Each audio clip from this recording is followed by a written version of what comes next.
Les amis, on est le lundi 1er juillet. Ça y est, deuxième semestre 2024. Déjà. Ça passe vite, hein? Non? Vous trouvez pas? Eh ben, regardez par quoi je commence. Cette belle récolte de Kombawa. Ça, je l'ai ramené à ma femme. Elle sait tout à fait ce qu'elle va en faire. C'est super. Donc, on a 3, 6, 7. Je vais vous ramener, je vais vous montrer l'arbre. Mais cet arbre, il produit bien. Il a l'air de se plaire ici, il n'y a pas de problème. Quoi dire avant que je commence mon petit tour? Oui, cette semaine, enfin la semaine dernière, ça fait une semaine qui a démarré avec une belle tempête. Il y a eu pas mal de dégâts dans la ville. Toutes les maisons de tous les gens à qui j'ai parlé étaient inondées. Alors soit parce que il a tellement plu que l'eau rentrait sous le pas de porte. Parce que bah, ici, bah, c'est un peu comme une petite ville de province. Il y a beaucoup de maisons, il y a très peu d'immeubles. Et du coup, comme les rues sont relativement étroites et parfois le drainage n'est pas fait ou mal fait ou n'existe pas, euh, les voitures quand elles passent, elles envoient des vagues d'eau qui rentrent dans les maisons. Donc nous, ça n'a pas été notre cas. Par contre, on a eu des infiltrations de partout, dans l'entrée, dans le salon, dans notre chambre, dans la deuxième chambre, partout, partout. Et je suis monté sur le toit cette semaine parce qu'ils annonçaient ce week-end là une tempête qui n'est pas venue. Et j'avais peur que ça recommence et donc je voulais regarder l'état du toit. Euh, et ben j'ai vu, je vais vous mettre la vidéo de ce que j'ai vu.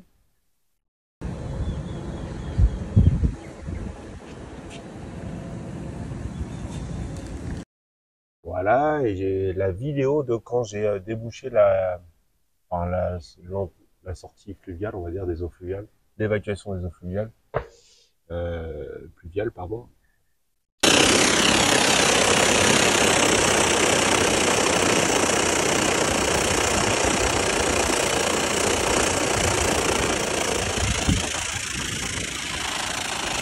C'est assez impressionnant.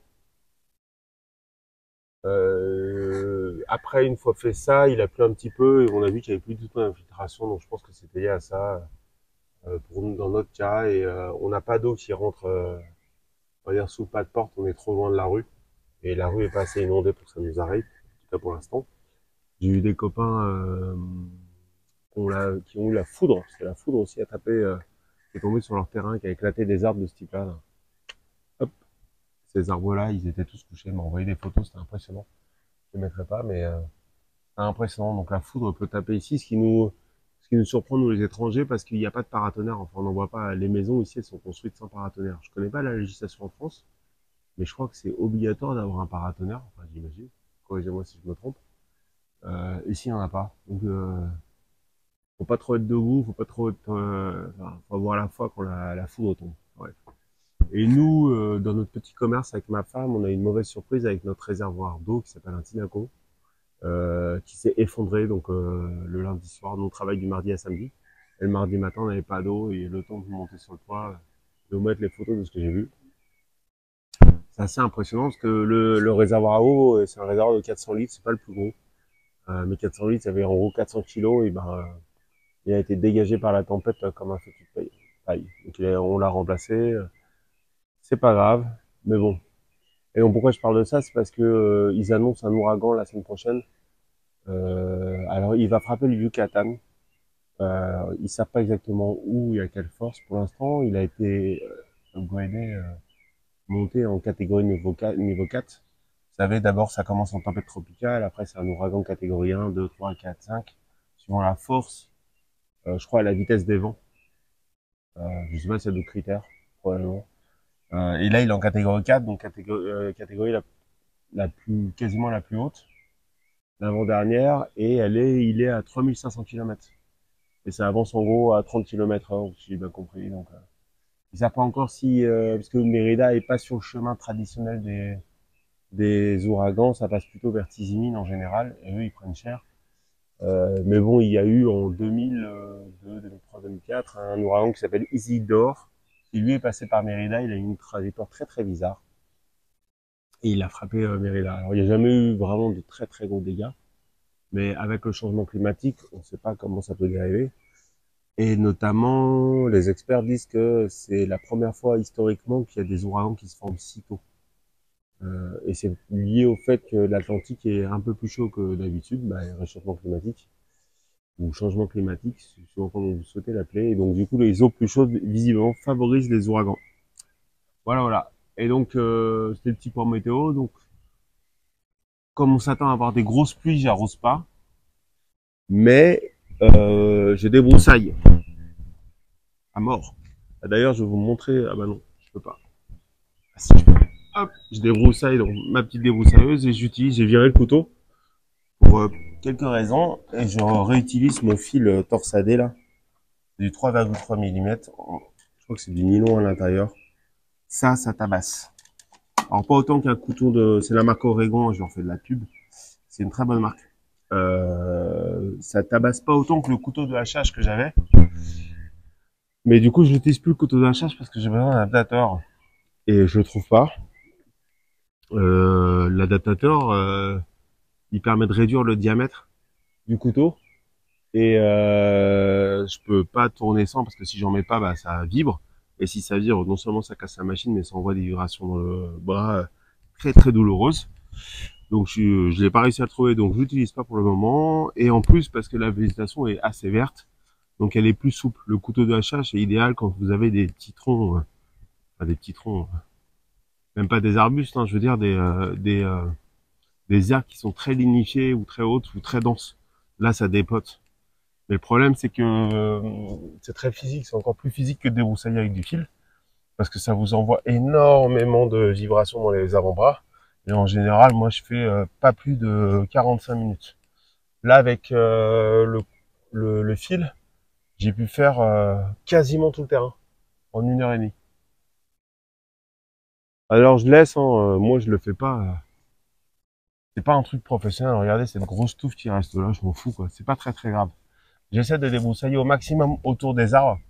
Déjà parce que quand l'herbe ou enfin, n'importe quelle matière est fauchée, tombe au sol, elle se désagrège, elle fait de la nourriture et en plus, elle rentre pas en compétition, que ce soit pour la lumière ou pour l'eau et les nutriments, avec les arbres ou les arbustes. Ça, c'est le bananier qui était quasiment mort. Et regardez pas, il est reparti, ce petit saligo. Je voulais vous montrer le kombawa, mais avant ça, regardez le grenadier. Donc jusqu'à présent, ce grenadier-là, il m'a fait des grenades que j'ai jamais consommées. C'est la deuxième saison où il produit. J'ai l'impression qu'il produit tous les 6 mois. Je sais pas si c'est normal. Il produit tous les 6 mois. Et donc là, j'ai ces grenades qui étaient sorties là. Celle-là, elle est pas très jolie. Regardez, c'est la plus ancienne. J'ai celle-là, petite, qui est la dernière, je crois. Et il y a celle-là qui commence à ressembler à quelque chose. Hop. Donc il commence à me faire des fruits de taille pas commerciale pour l'instant, mais acceptable. Comme c'est une variété locale, ça sera pas la meilleure de la planète, mais j'ai planté d'autres variétés qui sont des variétés qu'on trouve dans les commerces. Je crois que j'ai planté de la Wonderful, que vous trouvez généralement quand vous trouvez une belle grenade avec des beaux grains rouges, c'est la variété Wonderful. Et j'ai planté des variétés de grenades noires. Pourquoi? J'en sais rien. Je me suis dit ça serait marrant. Et ça, elles n'ont pas encore donné des fleurs. Contrairement à la variété locale qui est évidemment bien adaptée à ce climat. Attendez que je retrouve mes petits kombawa. Kombawa, il est là. Regardez.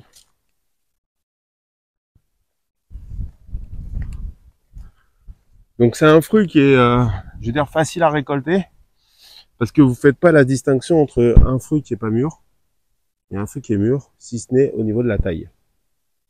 La taille du fruit qui est mûr fait entre 5 et 10 cm, là où le fruit qui est pas mûr, bah, il fait beaucoup moins. Et alors, regardez, hein, toujours droit à des petites fleurs. Ici, là, des boutons floraux. Ça, c'est génial. Je vais voir si je fais pas des boutures de ce kombawa. Bah parce que c'est un fruit qui nous intéresse très très beaucoup, j'ai envie de dire, en mauvais français, avec ma femme. Déjà, et puis j'adore l'odeur en fait. C'est une odeur, surtout les feuilles. Je suis sûr que les feuilles, on peut les boire en infusion ou un truc comme ça.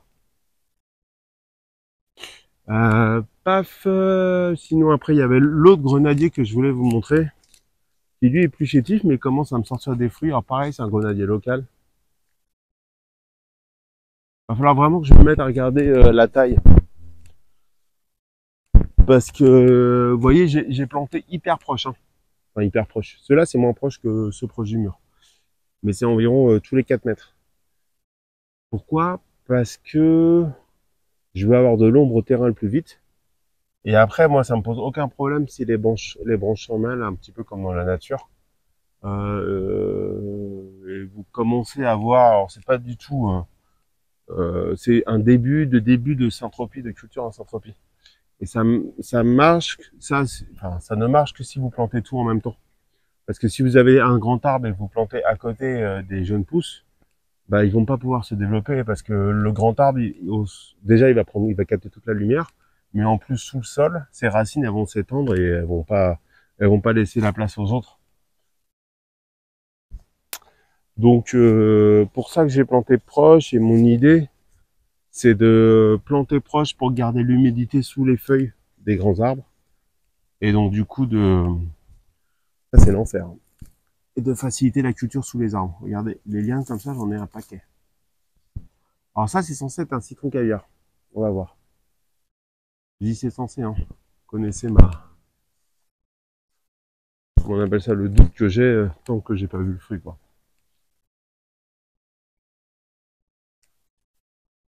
Ah, il fait une humidité, des fois je crois que c'est monté à 100, à 100% certains jours de la semaine. Ouf.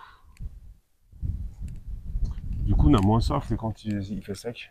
J'ai bu un tiers de ce que je bois en temps normal sur une session comme celle-là. Je me fais confiance, je fais confiance à mon corps. Si je bois moins, c'est que mon corps en a moins besoin. Regardez ce petit grenadier.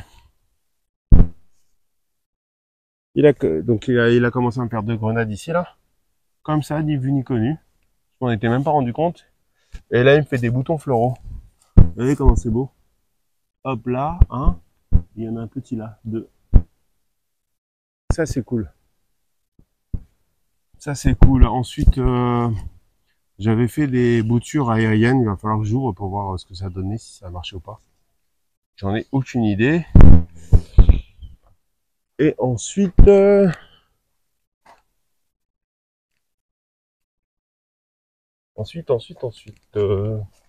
petit bassin. Le petit bassin, qu'est-ce que j'ai remarqué? C'est que les têtards, à certains endroits, vont manger en surface et je pense qu'ils mangent des micro-algues ou je sais pas quoi. Je vois pas ce qu'ils pourraient manger. Ce qui est assez incroyable, maintenant j'en suis sûr que les grenouilles reviennent, je sais pas quand, je sais pas si ça pond le soir ou la nuit, j'en sais rien, ou le matin très tôt. C'est parce qu'il y a des différents groupes de têtards. Je vais essayer de vous montrer. Regardez là. Vous voyez l'eau qui frétille là? Ce sont des têtards qui viennent manger à la surface. Et ils le font pas partout. Par exemple là, vous voyez pas l'eau frétiller. Vous le voyez ici seulement. Je vais regarder à la caméra, je vais peut-être zoomer un peu. Je vais m'approcher. Si on voit l'eau légèrement trembler. Ça c'est quoi? C'est les petits têtards qui ont un gros appétit. Et donc pourquoi je vous dis qu'il y en a, il y a plusieurs séries de têtards. Ici tout à l'heure j'ai trouvé une libellule qui était en train de se baigner. Je l'ai sorti de l'eau, je vais vous mettre la vidéo. Elle n'a pas voulu, elle a voulu retourner se baigner, j'ai dû la ressortir une deuxième fois.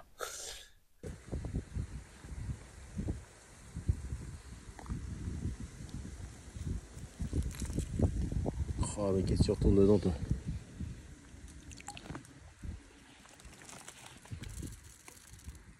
Mais là regardez.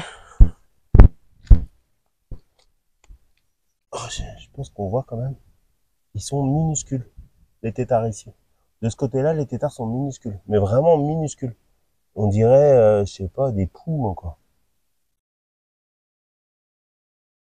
Ils sont vraiment minuscules.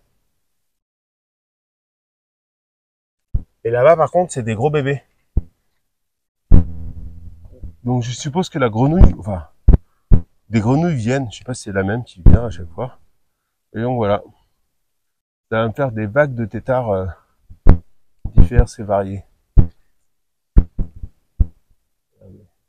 Donc les algues sont revenues. Alors je vous avais dit la semaine dernière, je m'étais planté, le bassin était nickel. Et puis bah là je reviens, les algues sont revenues, donc ça me fait mentir. Regardez, hop. Je sais pas ce qui se passe, je sais pas pourquoi. Ça me préoccupe pas plus que ça. C'est juste que si j'ai des poissons à l'intérieur, comme je vous l'avais dit la semaine dernière, comme j'ai un problème électrique et que ma pompe à eau fonctionne plus, j'ai acheté des bulleurs solaires. Parce que je sais pas, enfin les plantes oxygénantes sont pas non plus super développées encore. Donc je pense que ça fait pas assez suffisamment de mouvement dans l'eau. Et j'aimerais pas que les poissons, même s'ils sont pas très nombreux de vue, parce que là on voit pas que ça grouille, j'aimerais pas qu'ils meurent étouffés, s'il y en a. Et je me dis de toute façon oxygéner l'eau, ça fait toujours du bien. Enfin c'est toujours bien pour le bassin.